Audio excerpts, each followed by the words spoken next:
우리 하나님 말씀 보겠습니다. 누가복음 10장 25절에서부터 37절까지의 말씀입니다. 누가복음 10장 25절에서부터 37절까지의 말씀입니다.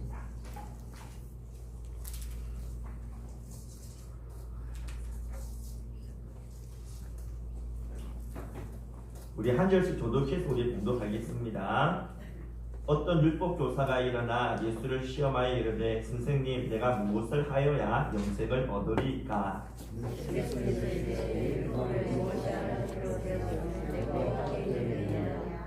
대답하여 이르되 내 마음을 다하며 목숨을 다하며 힘을 다하며 뜻을 다하여 주 너희 하나님을 사랑하고 또한 내 이웃을 내 자신같이 살아가라 하였나이다.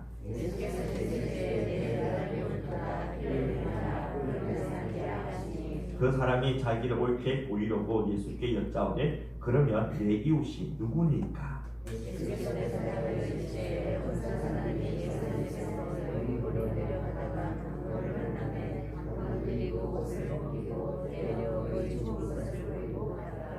마침 한 제사장이 그 길로 내려가다가 그를 보고 피하여 지나가고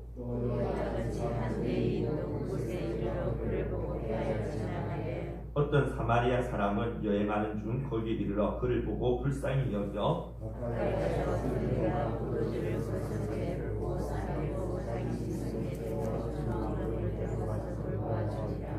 그 이튿날 그가 주막 주인에게 데나리온 둘을 내어 주며 이르되 이 사람을 돌보아 주라. 비용이 더 들면 내가 돌아올 때에 갚으리라 하였으니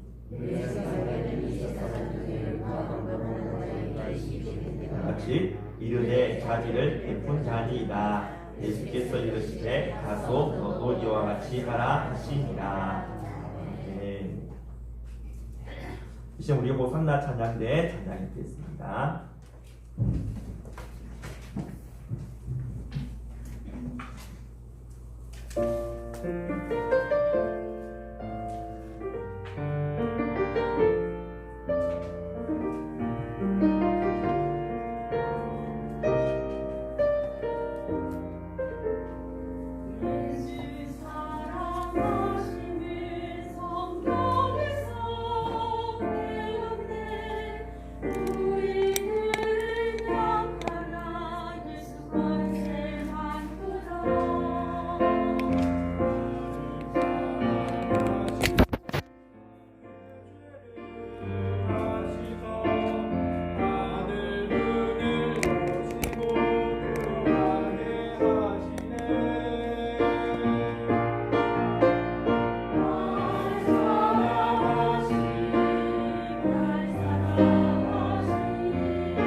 혹시 선한 사마리아인의 법에 대해서 들어보셨습니까? 이 법은 어떤 사람이 위험한 어떤 응급 상황에 처해졌을 때 자신은 이 사람을 도와줘도 전혀 해를 당하거나 이렇게 위험에 빠지지 않는데도 그런데도 그 사람을 보고도 못 본 척하고 도와주지 않았을 경우에 이 사람을 처벌하는 그러한 법을 말합니다. 프랑스에서는 이렇게 도움을 외면한 사람들에 대해서는 3개월 이상 5년 이하의 징역 또는 7만 5천 유로의 이렇게 벌금을 내게끔 하면서 이 선한 사마리아의 이 법을 아주 엄하게 그렇게 강하게 적용시키고 있었죠. 실제로 1997년 이 파리를 방문했던 영국의 다이애나 왕세자가 교통사고를 당했을 때 그를 도와주지 아니하고 사진만 찍어대었던 이 파파라치가 이 법으로 인해서 실제로 이렇게 처벌을 받는 경우도 있었습니다. 여러분, 이 선한 사마리아인의 이 법 어디에서 유래되어졌는지 아시겠죠? 바로 오늘 우리가 읽은 이 본문의 이 말씀입니다. 예수님께서 율법 교사에게 전해주신 이 선한 사마리아 이 비유 이야기에서 이 법이 비롯되어진 것이죠. 오늘 이 시간에는 이 법의 기원이 되어진 이 선한 사마리아인의 이 비유 이야기에 대해서 함께 살펴보고자 합니다. 우리 주님께서 이 이야기를 통해서 진정 우리에게 전해고자 하시는 그 메시지가 무엇인지 함께 살펴보도록 하겠습니다. 먼저 우리는 이 선한 사마리아인의 비유가 어떤 상황 가운데서 주어졌는지를 먼저 알아야 합니다. 어느 날 율법에 대해 정통한 한 율법 교사가 예수님께 찾아와 질문을 합니다. 내가 무엇을 하여야 영생을 얻을 수가 있습니까? 그가 이렇게 질문한 것은 몰라서 물은 게 아니라 예수님을 시험에 빠뜨리기 위해서 곧 예수님께서 이 질문에 대한 그 답한 것을 가지고 꼬투리를 잡아서 예수님을 올무에 빠뜨리려고 하는 그러한 속셈으로 이런 질문을 하는 것이죠. 이런 속셈을 알고 계셨던 예수님께서는 오히려 그에게 이렇게 반문합니다. 율법에 무엇이라고 기록되어 있더냐? 여러분, 이 질문에 이런 뜻이 담겨져 있는 거죠. 너는 율법에 정통한 사람이 아니냐? 율법에 대해서 모르는 것이 없다고 하는 네가 율법에서 뭐라고 말하고 있는지 당연히 알고 있지 않겠나? 그러니 네가 먼저 말해보도록 해라. 예수님의 이런 말에 그는 대답하지 않을 수가 없었습니다. 그래서 그는 자신이 물은 그 질문에 자신이 대답하는 그런 웃음꼴이 되고 말았죠. 그의 대답은 다음과 같았는데요. 우리 다 같이 27절 말씀 앞에 나오는데 우리 같이 함께 읽도록 하겠습니다. 대답하여 이르되 내 마음을 다하며 목숨을 다하며 또 내 자신같이 살아가라 하였나이다. 그는 율법에 통달한 사람답게 신명기 6장 5절 말씀과 레위기 19장 18절 말씀을 인용하면서 정말 흠잡을 데 없는 가장 완벽한 모범 답안을 제시하게 됩니다. 그의 이 말을 들은 예수님은 다음과 같이 대답하시죠. 내 대답이 옳도다. 이를 행하라. 그러면 살리라. 여기서 우리가 주목할 말은요. 이를 행하라. 그러면 살리라 라는 말씀입니다. 예수님께서 그에게 이를 행하라고 말씀하셨다는 것은 그가 지금 자신이 말한 이것 곧 하나님을 마음을 다하고 뜻을 다하고 목숨을 다해서 사랑하는 것과 또한 이웃을 자신의 몸처럼 사랑해야 한다는 이 사실, 이것을 그가 알고 있는 대로 실제로 행하고 있다는 것입니까? 아니면 행하고 있지 않다는 것입니까? 만약에 그가 자신이 알고 있는 이대로 행하고 있었다면 예수님께서는 굳이 그에게 이를 행하라고 그렇게 말씀하시지 않았겠죠. 그가 알고는 있었지만 이들을 행하고 있지 않았기 때문에 주님께서 이를 행하라 그러면 살리라 라고 이렇게 말씀하신 것 아니겠습니까? 또한 이를 행하면 살게 된다라는 이 말은 반대로 말해서 이를 행하지 않으면 살지 못한다라는 것, 아니 살아있지 못한다라는 것, 죽어 있다라는 것을 말씀해주고 있는 것이죠. 그런데 그는 지금 이를 행하고 있지 않습니다. 그렇다면 그는 살아있는 것이 아니라 죽은 자라는 것이죠. 예수님께서 이 말씀을 하신 이유는 단순히 영생 얻는 방법을 알려주기 위해서가 아닙니다.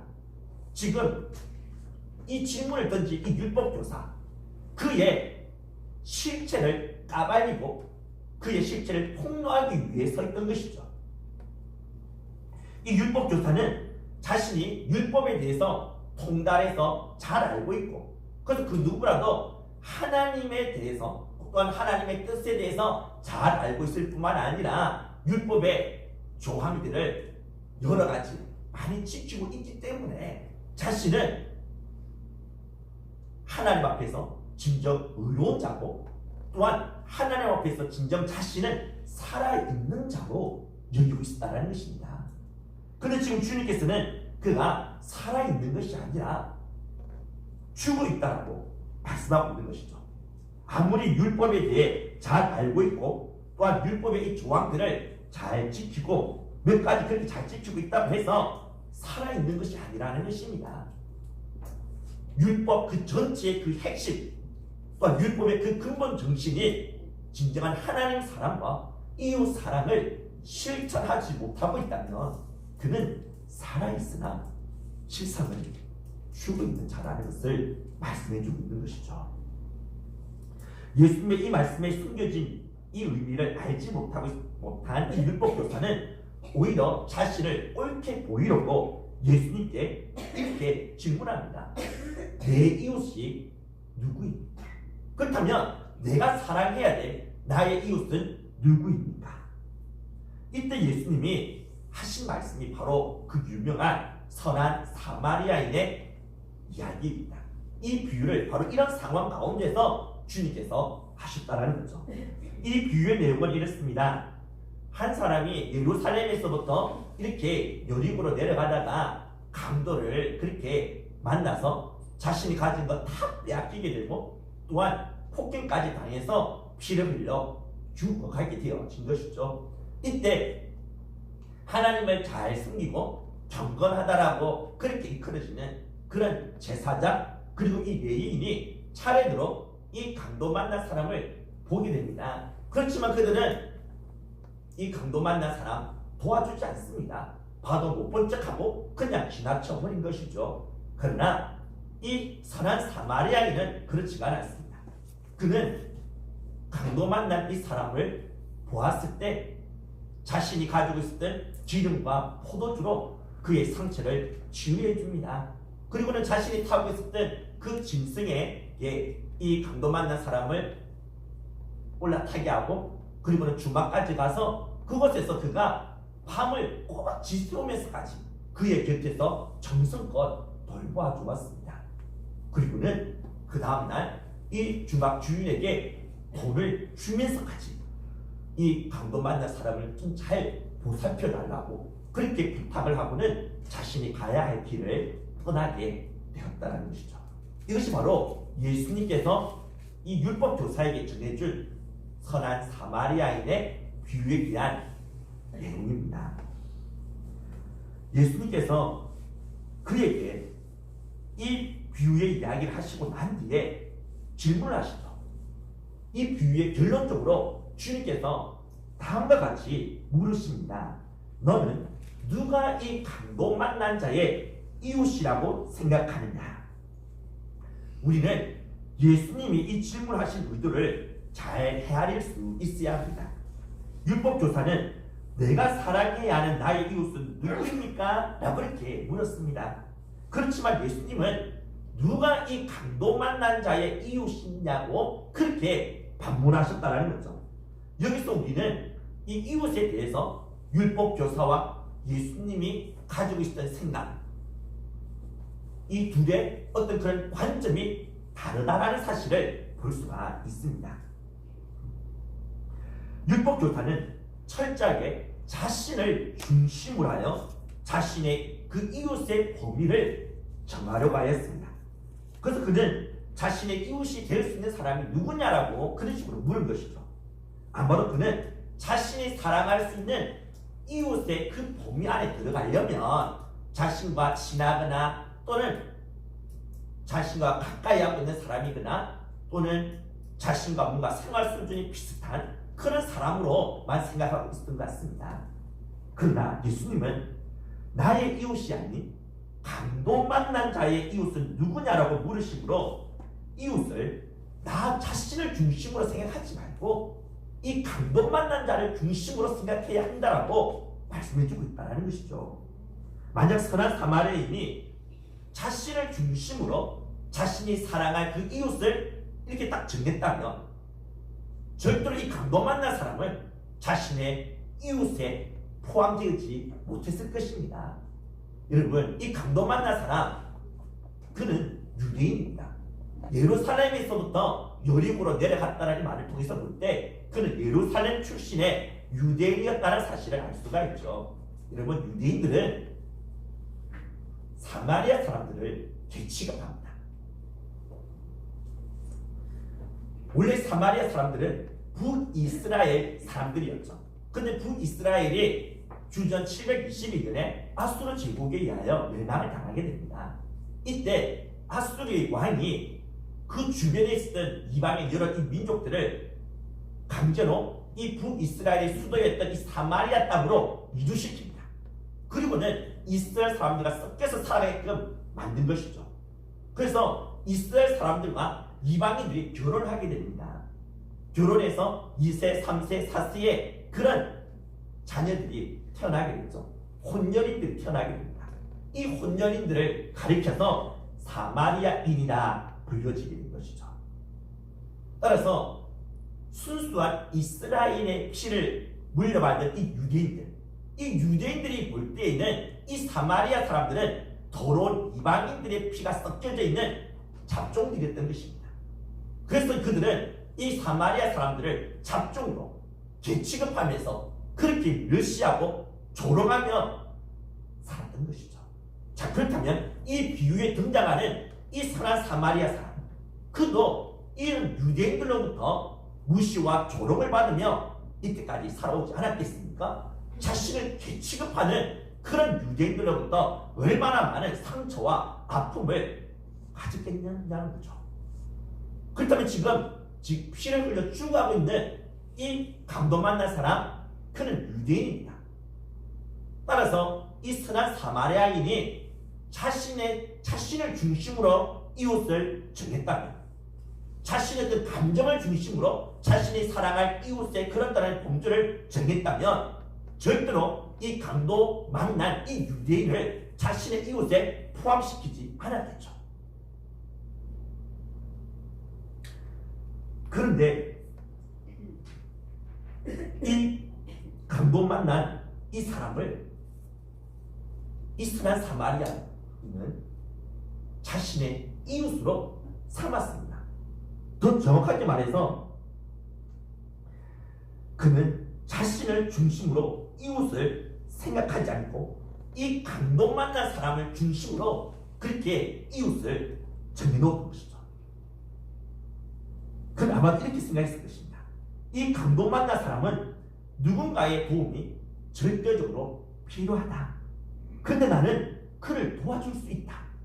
그렇다면 내가 이 강도 만난 사람의 이웃이 되어줘야 하지 않겠는가? 그는 이렇게 생각하면서 이 강도 만난 자에게 선행을 베풀어 주게 되었던 것입니다. 우리는 이웃을 정하는 데 있어서 나 중심성에서 벗어나야 합니다. 나의 이웃은 누구인가? 이렇게 물으면 안 된다는 것이죠. 그가 누구이든지 간에 나의 도움이 필요한 자에게 내가 진정 그 사람의 이웃이 되어주고 있는가? 이렇게 우리는 질문할 수 있어야 됩니다. 그가 아무리 나에게 상처를 주고 아픔을 주었다 하더라도 또한 내가 이렇게 사랑을 베풀어주면 그로부터 뭔가 이렇게 보답받을 것이 없다 하더라도 그가 지금 나의 도움과 사랑이 필요한 사람이라면 우리는 바로 그 사람의 이웃이 되어줘야 한다는 것입니다. 여러분은 손양원 목사님을 아마 잘 알고 계실 것입니다. 1948년도 요수 반란 사건 때 이 손양원 목사님의 이 두 아들이 좌익 학생이었던 안재선에게 학살을 당하게 되었죠.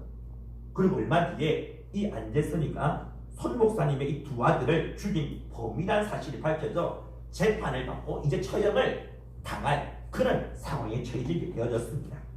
이 사실을 알게 된 이 손양원 목사님은 이 안재선을 살리기 위해서 공개적으로 그를 용서해 주었을 뿐만 아니라 이 살인범을, 자신의 아들을 죽인 이 살인범을 자신의 양자로 삼게 되어지죠.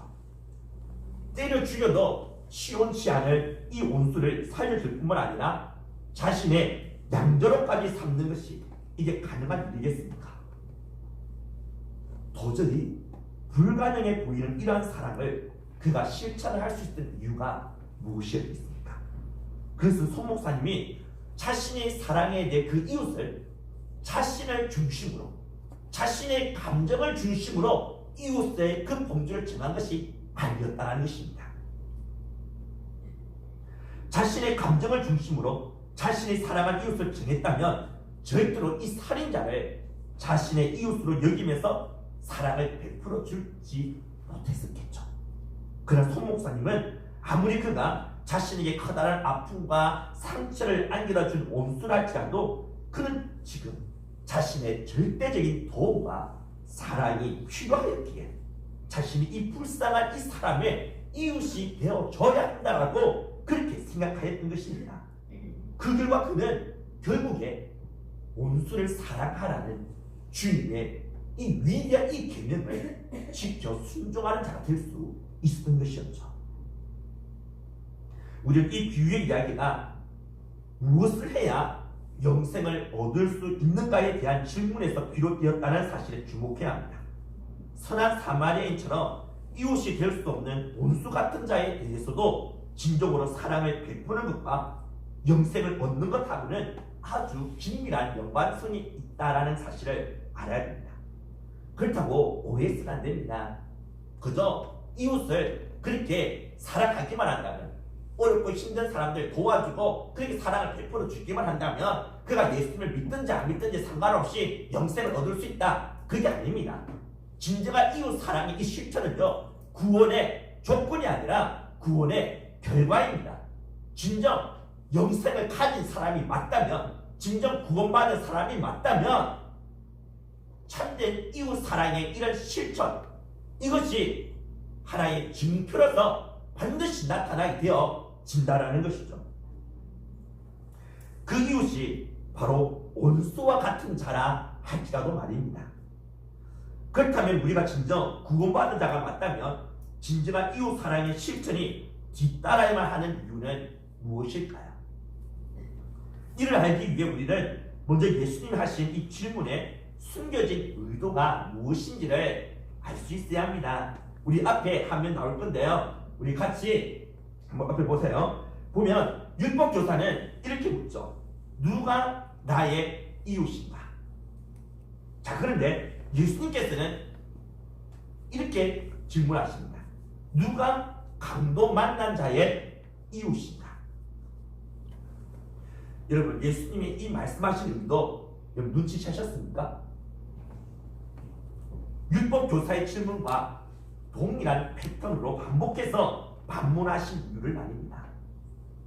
예수님은 지금 누가 나의 이웃인가에서 나와 누가 강도 만난 자의 이웃인가에서 이 강도 만난 자, 이 둘을 서로 연관시키면서 이 둘을 동일시하고 있다는 사실을 우리는 알아야 합니다. 곧 나라는 이 율법 교사가 강도 만난 자와 같다라는 것입니다. 앞에서 예수님은 그대로 행하라, 그리하면 살리라 라는 이 말씀을 통해서 이 율법 교사가 살아있지만 실상은 이미 죽어있는 자라는 사실을 우회적으로 밝혀주셨습니다. 그리고 이어서 이 선한 사마리아의 이 비유 이야기를 통해서 이 율법 교사가 바로 강도 만난 자와 같이 피를 흘려 죽어가고 있는 자, 아니 이미 살아있으나 실상은 죽은 자와 다를 바가 없다는 사실을 말씀해주고 있는 것이죠. 여러분, 감동 만난 자의 특징은 무엇입니까? 감동 만난 자, 그는 목숨이 아직 붙어있지만 거의 죽은 것과 다를 바가 없습니다. 또한 그는 감동을 만나서 자신이 가진 모든 것 다 잃어버렸습니다. 거지와 다를 바가 없다는 거죠. 또한 그는 지금 쓰러져 있는데 자신의 힘으로는 절대로 일어날 수가 없습니다. 다른 이의 도움을 절대적으로 받아야만 하는 그러한 위치에 있다는 것이죠. 만약 그가 말할 수 있는 힘이 있다면 그는 웅크리고 쪼그려 앉은 상태에서 지나가는 사람을 향하여 이렇게 외쳤을 것입니다. 제발 나를 불쌍히 여겨달라고. 당신의 도움 없으면 나는 죽을 수밖에 없다라고. 당신만이 나를 살려줄 수 있다라고 그렇게 절규하듯이 부르짖었을 것입니다. 지금 예수님은 이 율법 교사가 바로 강도 만난 자와 같이 영적으로 죽어 있는 생명력을 상실한 자요, 영적으로 파산한 자요, 또한 스스로의 힘으로 일어설 수 없는 자라는 사실, 그래서 누군가의 도움이 절대적으로 필요한 자라는 사실을 말해주고 있는 것입니다. 예수님은 이 율법교사 자신이 강도 만난 자와 같이 영적으로 파산하였을 뿐만 아니라 쓰러져 있어서 도저히 자신의 힘으로 진정한 하나님 사랑과 이웃 사랑을 실천하는 자리로 나아갈 수 없는 그런 비참한 자라는 사실을 그가 깨닫게 되기를 원하셨던 것이죠. 왜냐하면 그가 이 사실을 인정해야 자기 자신이 진짜 감동 만난 자와 같이 정말 영적인 생명력을 상실한 자, 영적으로 완전히 파산한 자, 누군가의 도움 없으면 살아갈 수 없는 비참한 존재라는 사실을 인정하고 그는 정말 주님 앞에 엎드려서 가난한 심령으로 주님의 은혜와 긍휼하심을 구해야지만 비로소 그가 선한 사마리아인을 만날 수가 있기 때문입니다. 선한 사마리아인으로부터 이러한 은택 입을 수가 있다는 것이죠. 자신이 강도를 만났음에도 불구하고 자신이 마치 멀쩡한 사람인 것처럼 그렇게 행세를 했다면 그는 선한 사마리아인의 이런 사랑의 은택 입을 수가 없었을 것입니다.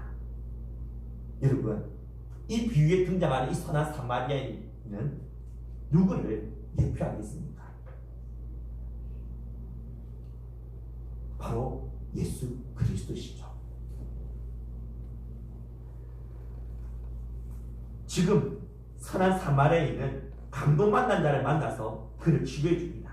무엇으로 치료해 줍니까? 기름과 포도주죠. 여러분, 먼저 포도주를 생각해 보십시오. 예수님께서는 잡히시기 전날 최후의 만찬의 자리에서 제자들에게 포도주를 줍니다. 그래서 이 포도주가 무엇이라고 말씀하십니까? 내가 너희들을 위하여 흘린 나의 피다. 이 포도주를 마시면서 나의 피를 마시라고 말씀하시죠. 여러분, 지금 예수님께서 제자들에게 주시는 이 포도주는 그들을 위하여 예수님께서 흘리시는 그 보혈을 예표하는 것입니다. 피가 우리를 낫게 된다는 것이죠. 예수님의 그 포도주, 그 피만이 우리를 치유해 준다는 것입니다. 이 사실은 이스라엘 백성들이 광야에서 하나님께 원망하고 불평했었을 때 하나님께서 보내신 그 불뱀, 그 독사에 물려 죽게 되어졌을 때 그들이 어떻게 해서 살게 되어졌습니까? 바로 장대 위에 달려져 있었던 그 노뱀, 그 나무 장대 위에 매달려 있었던 그 노뱀을 보게 되어졌을 때 그들이 낫게 된 것 아닙니까? 여러분, 그 나무에 달렸던 그 노뱀 무엇을 상징한다고 했습니까? 그렇죠. 나무는, 장대는 십자가를 말합니다. 십자가 나무에 달린 예수 그리스도를 말하죠. 예수님이 십자가에서 흘리신 그 피만이 우리를 치유해 줄 수 있다는 것입니다. 예수님의 그 피만이 우리를 진정 낫게 해줄 수가 있다는 것이죠.但 지금 이 선한 사마리아인이 이 감동 만난 자를 치유할 때 사용한 이 포도주는 예수 그리스도께서 흘리시는 그 보혈을 예표하는 것이라 볼 수가 있는 것입니다. 그렇다면 기름은 무엇을 예표하겠습니까? 그렇죠. 성령입니다. 기름은 이 성령에 대한 메타폴로 주로 사용되어집니다. 그래서 성령의 기름 부으심이라고 말하지 않습니까? 이 성령님, 기름, 곧 이 성령님이 죽은 자를 살려줍니다. 죽은 자를 소생시킨다는 것이죠. 무엇을 보면 알 수가 있죠? 에스겔이 마른 뼈 한 상을 보게 되죠. 이 마른 뼈들 향해서 그가 하나님의 말씀을 대언하게 됩니다. 그러자 이 마른 뼈들이 서로 짝을 맞추게 되고, 그리고는 살이 생기죠. 힘줄이 생기고 살이 생기고 피부가 생깁니다. 그래서 사람의 모습을 갖추게 되죠. 그러나 생명이 없었습니다. 살지 못했죠. 움직이지 못했습니다. 그래서 이 에스겔이 생기를 향해서 대언하게 되었을 때 사망에서부터 생기가 모여들어 이 사망을 당했던 그 뼈들, 그곳에 들어가게 되죠. 그러자 그 마른 뼈들이 결국에는 살아 움직이는 강한 군대가 되어지지 않았습니까? 여러분, 이 생기, 히브리어 이 루아흐, 이것은 성령입니다. 바로 성령이 죽은 자를 살려낸다는 것이죠. 세례 요한은 자신을 물로서만 세례를 베풀지만 자기 뒤에 오시는 예수님은 성령과 불로서 세례를 베풀어 줄 것이다라고 말하지 않았습니까? 예수님께서 성령으로 세례를 베풀어 준다는 것입니다. 이 말은 죽은 자들, 마른 뼈같이 죽어있는 자들, 예수님께서 보내시는 그 성령을 통해 그 죽은 자가 소생되어지고 살아날 수가 있음을 보여준다라는 것이죠. 그러니까 지금 이 사나 사마리아인이 사용하고 있는, 치유하는 데 사용하고 있는 이 기름과 포도주는 바로 성령과 예수 그리스도의 보혈을 상징하는 것입니다. 예수 그리스도께서 우리 인생, 죄라는 그러한 강도를 만나 피 흘려 죽어 있는 우리 인생들을 무엇을 통해서 살려내시느냐? 바로 예수님이 흘리신 그 십자가의 보혈과 성령을 통하여 우리를 살려주신다는 것입니다. 여러분, 이런 주님의 놀라운 이런 은택을 누가 입을 수가 있느냐? 주님의 이 보혈, 그 성령을 통해서 살아나는, 소생케 되는 이런 놀라운 역사는 누구에게 이루어지느냐? 감동 만난 자입니다. 아니, 더 정확하게 말해서 자신이 감동 만난 자라는 사실을 인정하고 시인하고 고백하는 자, 그런 사람에게 이런 예수 그리스도의 구원하시는 놀라운 능력, 이 놀라운 은택을 누릴 수가 있게 된다는 것이죠. 이런 측면에서 볼 때 저와 여러분들이 지금 살아나지 않았습니까? 저와 여러분들이 영원한 생명 지금 소유하고 있지 않습니까? 이 말을 우리가 감동 만난 자였다는 사실을 주님께 인정하고 고백했다는 것이죠. 나는 주님의 도움 없으면 살 수 없습니다. 나는 영적으로 파산한 자입니다. 내가 아무리 애쓰고 노력해도 내 힘으로 절대로 구원에 이를 수가 없습니다. 주님의 도움이 절대적으로 필요합니다. 주님, 나를 긍휼히 여기시고 나를 불쌍히 여겨주십시오. 주님의 복음만이, 주님의 그 십자가의 보혈만이 나를 살려줄 수가 있고 나를 구원에 이르게 해줄 수 있습니다라고 주님 앞에 거짓처럼 엎드리며 구걸하듯이 주님의 긍휼을 구하지 않았습니까? 그 결과 우리가 이렇게 지금 생명을 얻게 되어진 것이죠. 따라서 우리들은 기억해야 됩니다. 과거를 잊어서는 안 됩니다. 내가 어떤 사람이었는지, 나는 감동 만난 자였다는 사실, 감동 만난 자를 생각해 보십시오. 피가 묻어있는 그 옷, 더러운 그 옷, 그리고 땅바닥에 쓰러져 있습니다. 진짜 불쌍하고 진짜 처참한 모습을 하고 있습니다. 누군가가 도와주기만을 간절히 구하는 그러한 철학하고 비참하고 불쌍한 모습, 온몸에 피투성이가 되어져서 웅크리고 쪼그라앉아 있는 그 감동 만난 자의 모습을 머릿속에 그려보십시오.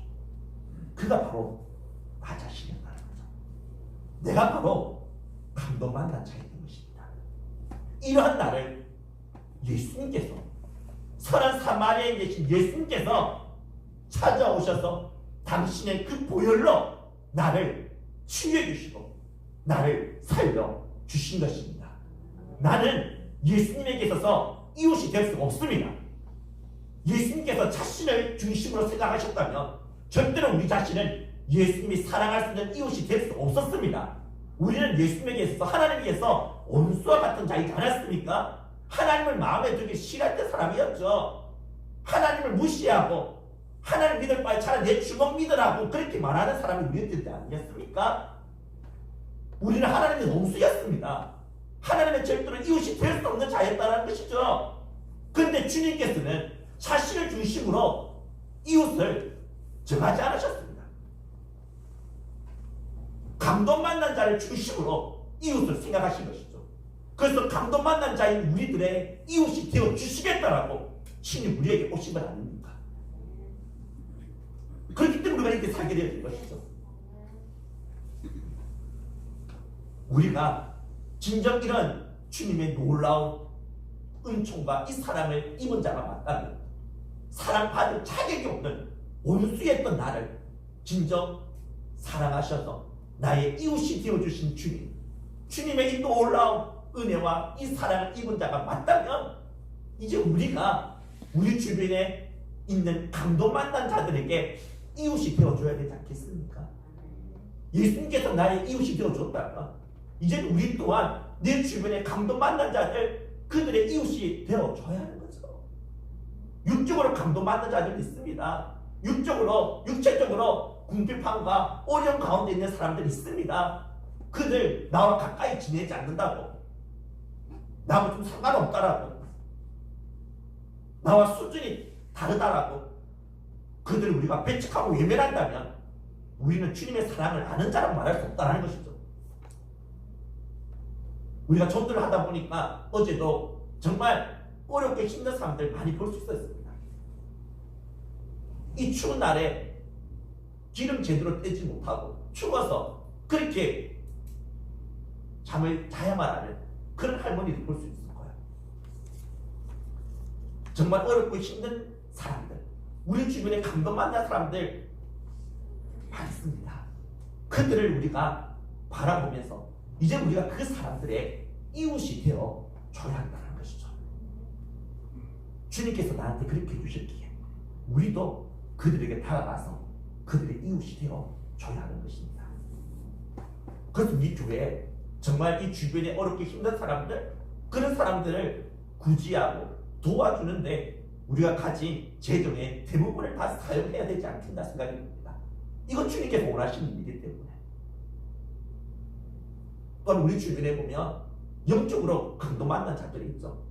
죄라는 강도를 만나 죽어 있는 자, 아니 진짜 영적인 생명력을 완전히 상실해버린 자, 그 스스로의 힘으로 하나님께 나올 수 없는 자들, 쓰러져 죽어 있는 그들에게 우리가 다가가야 되지 않겠습니까? 그들에게 진정 이웃이 필요하지 않겠습니까? 이제 우리가 그들에게 다가가서 진정한 참된 이웃이 되어줘야 하는 거죠. 주님의 십자가의 복음만이 그들을 살려줄 수가 있기 때문에, 주님의 그 성령만이 죽어 있는 그들을 소생시키고 살려줄 수가 있기 때문에 우리는 그들이 예수님 앞으로 나올 수 있도록 정말 우리가 사랑을 전하고 복음을 전하는 일에 본심을 쏟을 수 있어야 할 것입니다. 이를 위하여 주님께서 우리 이 교회를 이 땅 가운데, 이 안미동 가운데 세워주신 것 아니겠습니까?